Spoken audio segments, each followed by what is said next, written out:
Hello friends, நம்ம இன்னைக்கு இதை பற்றி பார்க்க போகிறோம். மல்லி வர எபிசோடில் என்ன இன்ட்ரெஸ்டிங்கான சுவாரஸ்யமான விஷயம் நடக்க போகுதாங்க பார்க்க போகிறோம். வாங்க வீடியோக்குள்ளே போயிடலாம். பல நாள் திருடன் ஒரு நாள் அகப்படுவான்ற கதையாக பார்த்தீங்கன்னா, இத்தனை நாள் நம்முடைய மல்லி மேலே தேவையில்லாத பழியை போட்டுக்கிட்டு இருந்த ரஞ்சிதா பார்த்தீங்கன்னா வசமாக நம்முடைய மல்லிக்கிட்ட மாட்டிக்கிட்டா இருந்தாங்க சொல்ல முடியும்.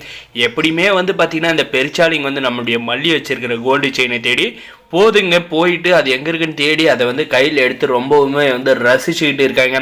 நம்ம மல்லி பார்த்தீங்கன்னா அந்த பக்கமாக யதார்த்தமாக போகிறாங்க. அப்போ பார்த்தீங்கன்னா வசமாக இந்த ரஞ்சிதாவும் ராஜேஸ்வரியும் பார்த்துக்கிறாங்க. இந்த ரஞ்சிதா அந்த செயினை எடுத்து வச்சுக்கிட்டு, இந்த செயின் இருந்தால் தான் நம்ம இந்த ஃபங்க்ஷன் நடக்கும், கண்டிப்பாக அந்த ஃபங்க்ஷனை நடக்கவும் விட மாட்டேன் அப்படின்ற மாதிரி சொல்லிக்கிட்டு இருக்காங்க. இந்த ராஜேஸ்வரி பார்த்தீங்கன்னா இதெல்லாம் சில்லற காரியம் ரஞ்சிதா, நீ எதுக்காக இந்த செயினை எடுக்கிற, இது இல்லைனாலுமே கண்டிப்பாக அந்த தாலி பிரித்து கோக்குற ஃபங்க்ஷன் நின்றே ஆகும் அப்படின்ற மாதிரி சொல்லி பேசிக்கிட்டு இருக்காங்க. நம்முடைய மல்லி இதெல்லாம் பார்த்து வீடியோ எடுத்து வச்சுக்கிறாங்க எவிடன்ஸ்க்காக. ஒரு நாளைக்கு கண்டிப்பாக யூஸ் ஆகும். இவங்க பண்ணுற தப்புக்கெல்லாம் நம்ம தலைவணைஞ்சு போயிட்டு இருக்கிறதுனால தான் நம்மளை ஏமாலியாக நினச்சி நம்ம தலைமையேறி ஏறி டான்ஸ் ஆடுறாங்க. இவங்களுக்கு ஒரு முடிவு கட்டணும் அப்படின்ற மாதிரி நம்ம மல்லி கண்டிப்பாக நினைக்கணும் அப்படின்னு நினைக்கிறீங்க. இந்த வீடியோக்கு ஒரு லைக் பண்ணுங்கள்.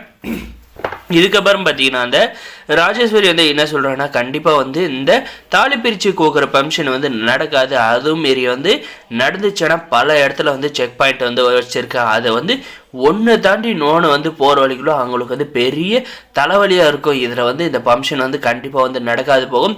இதை வச்சு நம்ம அவசகுணம் இந்த மல்லி ஏமாற்றி தான் விஜய்கிட்ட தாலி கட்டிக்கிட்டா அப்படின்ற மாதிரி அங்கே இருக்கிறவங்க கிட்ட எல்லாருக்கிட்டே ஸ்ப்ரெட் பண்ணி இது ஒரு கெட்ட நேரம் அப்படின்னு சொல்லிட்டு விஜய் மல்லி பிரிக்க நம்மளுக்கு ஒரு நல்ல சாய்ஸாக இருக்குது அப்படின்ற மாதிரி இந்த ராஜேஸ்வரி பிளான் போட்டு சொல்லிக்கிட்டு இருக்காங்க.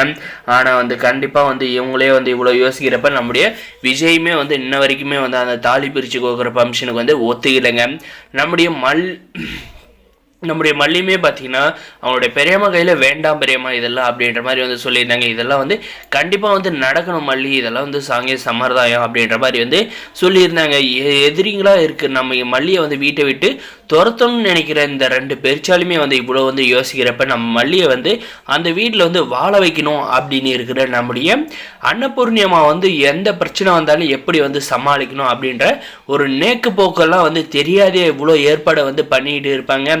இதுங்கெல்லாம் எந்த காலத்துலேயும் திருந்தாதுங்க. நம்முடைய மல்லி இந்த எவிடன்ஸை எப்போ யூஸ் பண்ணணும்னு பார்த்தீங்கன்னா, அந்த தாலி பிரித்து கோக்குற ஃபங்க்ஷனில் ஏதாவது ஒரு பிரச்சனை கண்டிப்பாக வருங்க. நம்ம மல்லி அந்த வீடியோ போட்டு காட்டினாலே நம்முடைய அன்னபூர்ணியம்மா கிட்ட கொடுத்து வைக்கணும். நம்ம அன்னபூர்ணியம்மா தான் டைமிங் பார்த்து இந்த ராஜேஸ்வரிக்கு ரஞ்சிதாவுக்கு கரெக்டாக ஆப்பு வைப்பாங்க. அதனால் அவங்க கிட்ட கொடுத்தா ஏதாவது ஒரு பிரச்சனை இது நிற்கிற மாதிரி தெரிஞ்சுன்னா, பார்த்தீங்களா தம்பி, இந்த வீடியோ கொஞ்சம் பாருங்கள், உங்கள் அக்காவோட யோக்கியதையும் உங்கள் அக்கா பொண்ணோட யோக்கியதையும் தெரியும். இந்த ஃபங்க்ஷன் நிற்கணுன்ட்டு இவ்வளோ பிரச்சனை நடத்துனதும் இவங்க தான். இப்போ அந்த செயினை ஆட்டியை போட்டு வச்சுருக்கிறதும் இவங்க தான். இப்பயாவது உங்கள் அக்காவை பற்றி தெரிஞ்சுக்கோங்க. மல்லியோட வாழ்க்கையை உங்களுடைய வாழ்க்கையும் மல்லியோட வாழ்க்கையை கெடுக்கிறதா வேலையை வச்சுட்டு இருக்காங்க.